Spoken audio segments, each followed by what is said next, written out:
There was an absolute barn burner of a fight last Saturday night in the Northwest, in Altrincham to be precise, between two cracking British fighters. It was for the British super lightweight title, Jack Rafferty up against Mark Chamberlain. And this was some battle between these two. It ended in a majority draw, and many who were there say this was the one that was fight of the year. One of the judges scored in favour of Chamberlain by a round, but the other two had it 114-114. Both fighters were battered and bruised, but both left the ring and left the event undefeated. I'm delighted to say Jack Rafferty has recovered sufficiently to join us live this lunchtime. Jack, good afternoon. How are you feeling a few days on? Good afternoon. Yeah, I've got over it in a week. I just want to do it again. I want to put the so-called wrongs right, and I think I'll get a chance to do that, in December. But rest, recover, taking over in the gym, waiting for a phone call off Frank whenever that'll be, and yeah, like I said, get the rematch on the go. Yeah, Jack, that was an absolute barn burner, mate, and, a really tough fight to score. The action was swinging one way, then the other. You both left it all in the ring. I salute you both for that. But you want to go straight back into the immediate rematch and do it again, yeah? Oh, there's no other fight I want apart from that. I want to, like I said, I thought I won. Listen, he thought he won, I thought I won. Let's do it again. Let's do it all again. And, one guy I'm raised. I mean, when you look at it, Jack, you guys went in there with mutual respect. You've come out, neither of you won it, but neither of you lost it. Does that respect carry on into the next fight, as and when that happens, that you have for Mark Chamberlain? Yeah, there's immediate respect after the fight. Listen, we've trained hard for each other. We've grafted hard for 12 weeks. We've got ourselves in top shape, strong, fit, ready to fight. Listen, we give a hug, appreciate each other's hard work, and like I said, it's back to normal now. Whenever that date will be, maybe the back end of the year, hopefully. It's back to business, and like I said, I'm a man of my word. I'll shake anyone's hand, but in between the business, it's business first. Then I'll shake his hand after that. Yeah, Jack, you've done it the hard way, really, haven't you? You're 26-0 before going into this contest, now with the one draw on your record as well. But you've sort of like been that guy that would fight anyone, anytime, anywhere. And this was really the breakthrough fight for you, wasn't it? Winning this fight here, if you would have won this fight, you kick on then European world honours, etc., etc. Is this much of a setback for you, or is it just something you need to go over? Yeah, it's a setback for me, really. Like I said, I'm a winner. I wanted to win. I thought I won, but I'm a fighter. I'm not a judge. So, like I said, that's the fight. What I want next, I want to put that draw into a win. And come home, as a champion still after beating Mark Chamberlain. But why does that matter? I mean, Jack, you've retained your belts.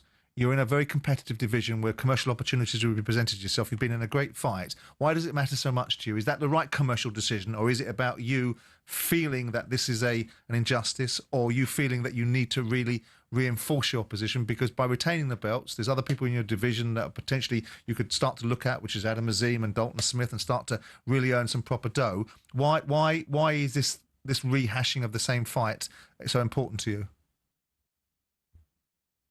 I think not using Mark, but the Mark fight last, it put out another feather in our hat for this. People want to tune. If this fight gets announced, people will want to tune in for that. I think the money will be better next time out, and winning that, it can go on to bigger, better things. Like I said, if Frank brings for a different fight, like I said, if Frank says jump, I'll say all right, I'll take any fight. But yeah, I think that's the fight for me next, Mark Chamberlain, number 2. I think at your stage in your career, Jack, am I right? You're about 29 years of age. And as Spencer said earlier, you're 26-0. That record, you're a proud guy. That record is very important to you, the old part, and you want to keep that. Yeah, definitely. I want to keep that record. And I think a win against Mark next time out would, I can produce and show a better side of me in that ring next time out. And like I said, if it is Mark next, which I want, If not, it's like I said, it could be one of the bigger names, and I'll take that as well. It's always good to have other dance partners in the division, you know, especially British fighters as well. And you've got those in Adam Azim, Dalton Smith, you know, and you look at those Jack Catterall, whether he comes back down again, he says that that's a possibility as well.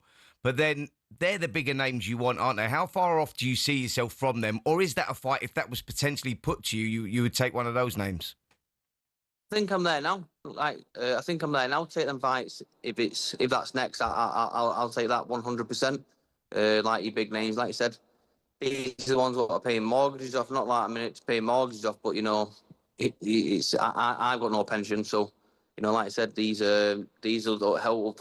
These fights will help me in later time in life. So, like I said, I want the biggest fights. So I want these tests. This is what I'm in it for. To see what I'm about. Test myself. It's all right having a padded record, but I want to see what Jack Rath's made of against these top lads. You know, it's sink or swim, and I think I'll be swimming.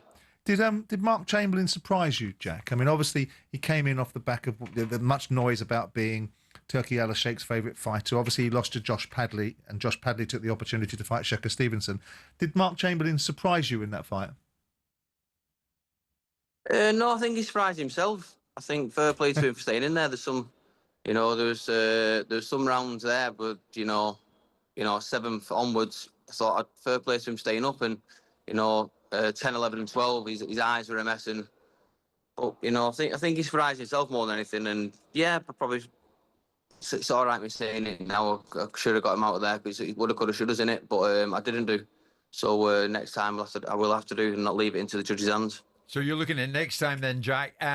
We'll see what happens when that time comes around. Just before you leave us, mate, you probably heard just before we came to you, we were talking about this extraordinary fight that's on the horizon between Canelo and Crawford, and it's coming sooner than later, the 13th of September.